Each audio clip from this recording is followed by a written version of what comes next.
Olá, que a graça e a paz do nosso Senhor e Salvador Jesus Cristo esteja com todos vocês. Eu sou Antônio Marcos, você está no canal Pregando o Evangelho.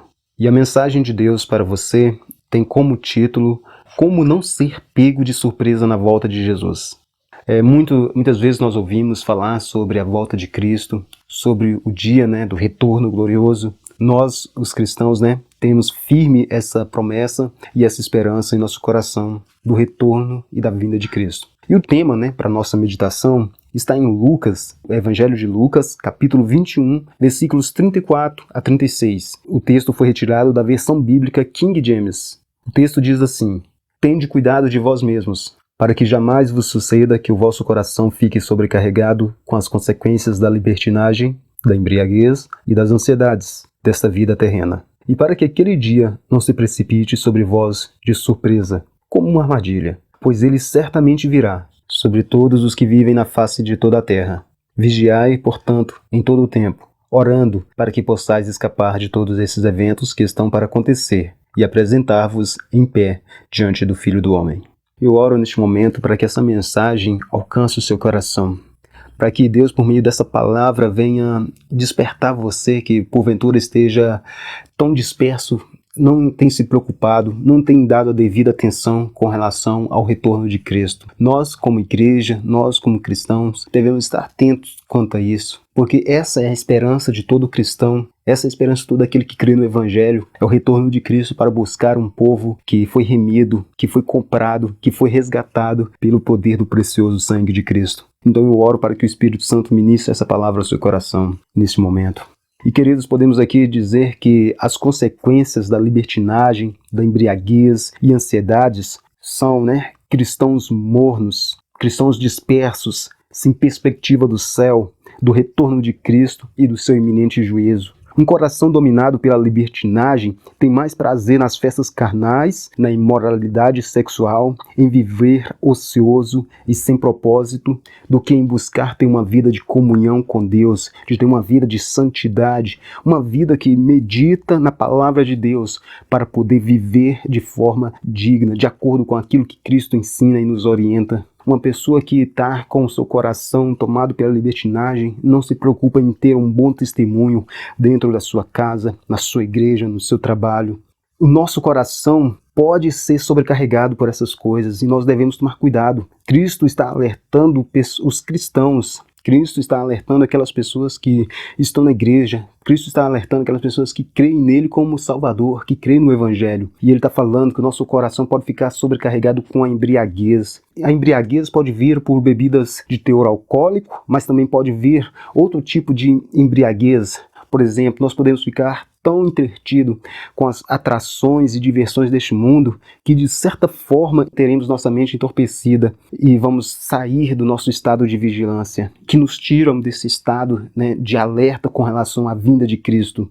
Um coração dominado pelas ansiedades, como Cristo mencionou, traz como consequência perdermos de vista o dia glorioso do retorno de Cristo, pois os problemas, as preocupações, o consumismo nos sufocam e nos tornam negligentes quanto à graça de Deus e seu plano de salvação.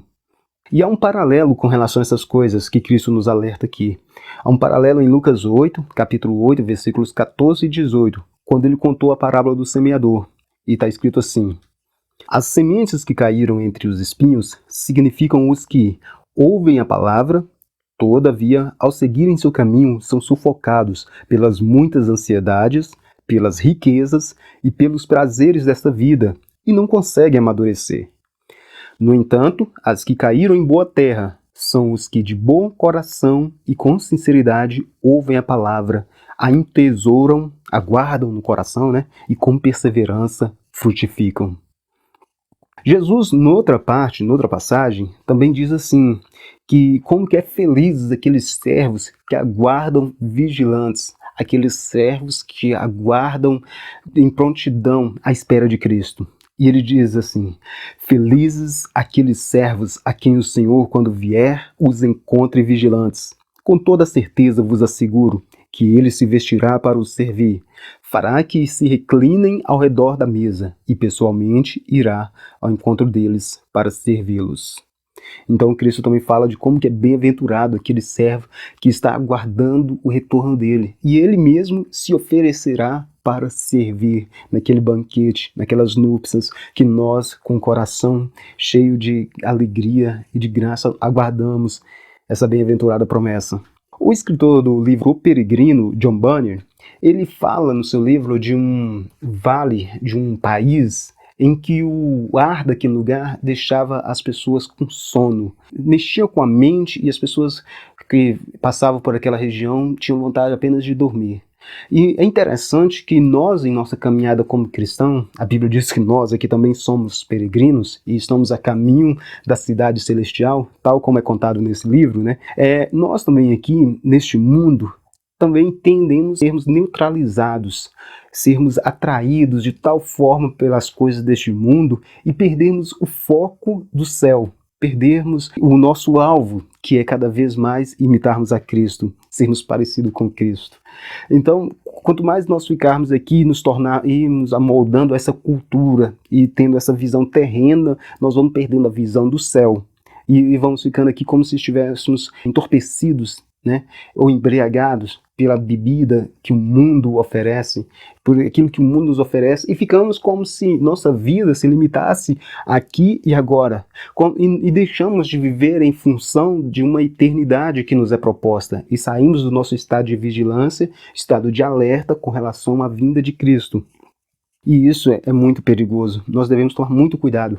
O autor aos Hebreus, em Hebreus 2:3, ele fala: como escaparemos nós se negligenciarmos uma tão grande salvação? Então, queridos, como alguém pode escapar da condenação e do juízo divino se ele negligenciar uma salvação que foi proclamada pelos profetas e que veio e Cristo se revelou como o Messias, o nosso Salvador, e em seguida foi pregada pelos apóstolos e crido por nós? Então, se nós negligenciarmos, não temos como escapar. O apóstolo Pedro, também discorrendo sobre a volta de Jesus e eventos finais, orienta-nos quanto o tipo de cristão que devemos ser enquanto aguardamos a volta do Senhor. Em 2 Pedro, capítulo 3, versículos 17 a 13, eu vou ler. Ora, por intermédio da mesma palavra, os céus e a terra que hoje existem estão também preparados para o fogo, reservados para o dia do juízo e para a total destruição dos ímpios. Contudo, amados, há um princípio que não deveis esquecer, que para o Senhor um dia é como 1000 anos, e 1000 anos como um dia. O Senhor não se atrasa em cumprir a sua promessa, como julga alguns. Pelo contrário, ele é extremamente paciente para convosco, e não quer que ninguém pereça, mas que todos cheguem ao arrependimento. Entretanto, o dia do Senhor virá como um ladrão, no qual os céus desaparecerão ao som de um terrível estrondo, e os elementos se desintegrarão pela ação do calor. A terra, toda a obra nela existente, serão expostas ao fogo. Ora, se tudo o que existe será assim aniquilado, que espécie de pessoas é necessário que sejais? Pessoas que vivem em santidade e piedade, aguardando o dia do Senhor e apressando a sua vinda. Naquele dia, os céus se dissolverão pelo fogo, e todos os elementos ardendo se dissiparão com o calor. Todavia, confiados em sua promessa, esperamos novos céus e nova terra, onde habita a justiça. Texto maravilhoso que fala sobre o retorno de Cristo, né? Cristo falou que a sua vinda seria como um ladrão, alertou-nos para que ele viria, né, de surpresa. Ele faz até a comparação como o relâmpago, né, que mostra de uma banda até outra, e ele faz várias ilustrações falando do seu retorno. E aqui o apóstolo Pedro está falando que quem está aguardando essa promessa, esse cumprimento do retorno de Cristo, deve estar vivendo em piedade. Piedade diz respeito à vida cristã, a uma vida vivida de acordo com o Evangelho de Cristo, e em santidade, em temor, de acordo com os padrões e princípios estabelecidos no Evangelho. E ele fala sobre a destruição da terra. Ele fala também com relação a algumas coisas que muitas vezes nós ouvimos. Pessoas que falam: esse negócio que Jesus vai voltar, minha avó já dizia, já ouvi tanta gente falando, Jesus não voltou até hoje, por que eu devo crer que ele vai voltar algum dia? Veja que o apóstolo Pedro esclarece aqui, pelo Espírito Santo. Ele fala: um dia para Deus é como 1000 anos, e 1000 anos como um dia. Então não faz diferença, até porque Deus não está limitado à questão de tempo, essa questão de passado, presente e futuro. Todos os tempos coexistem diante dele.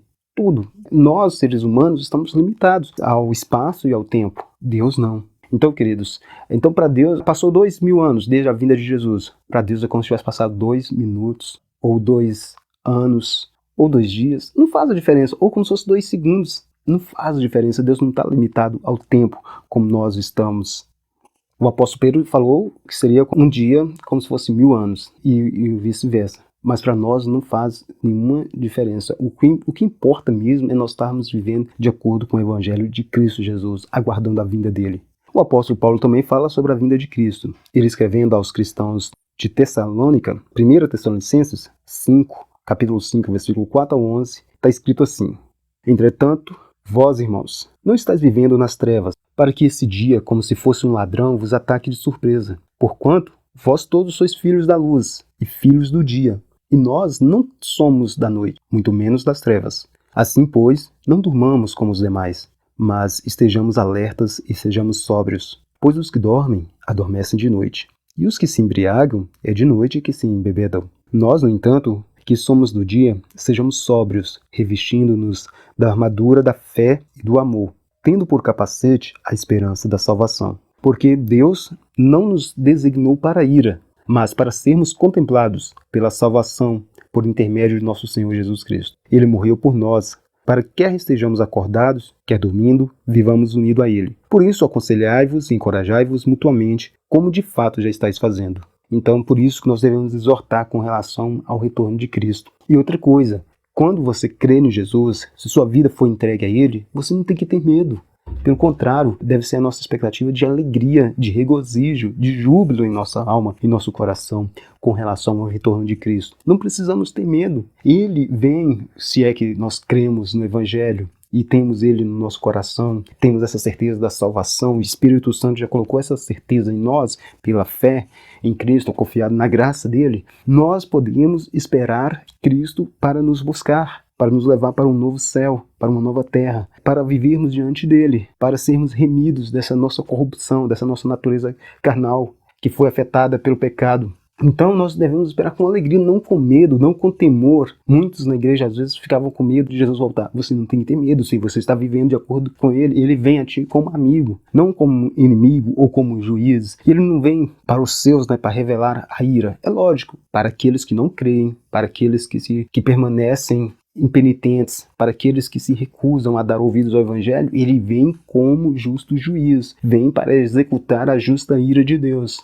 Então, cabe a nós, hoje, enquanto aguardamos a vinda de Cristo, não deixarmos ficar dispersos, porque a pessoa começa uma caminhada muito atento à vida devocional, sempre orando, meditando a palavra, participando de cultos, ouvindo mensagem, mas o tempo passa e nós começamos a cada vez mais ficar tão apegados às coisas deste mundo, dessa terra, vem as ansiedades, tanta preocupação, problemas, de todas as formas, e vamos perdendo o foco. Passamos a não ter mais tempo para orar, para meditar na palavra, para ouvir o que Deus tem para a nossa vida. E Cristo falou: estejam alerta, estejam atentos, vigiem. Os apóstolos também igualmente nos orientam: estejam alertas, vigiem, estejam em oração para que possais estar de pé diante do Filho do Homem quando aquele dia chegar. A pergunta para a nossa conclusão aqui é: como você quer ser encontrado da volta de Cristo? Sabemos que Cristo vai voltar a qualquer momento, e essa é a nossa esperança. Que Ele volte, que Ele nos resgate, que Ele nos tire deste mundo caído, deste mundo de podridão, deste mundo de pecado, deste mundo que jaz no maligno, que Ele venha nos remir, nos levar para junto de Deus, para que possamos, juntos com os anjos, celebrar e glorificar e exaltar Ele para sempre. Essa deve ser a expectativa daquele que foi regenerado, daquele que nasceu de novo, daquele que crê em Jesus Cristo como Messias e Salvador da nossa vida. Que Deus possa abençoar você no nome de Jesus Cristo. Amém.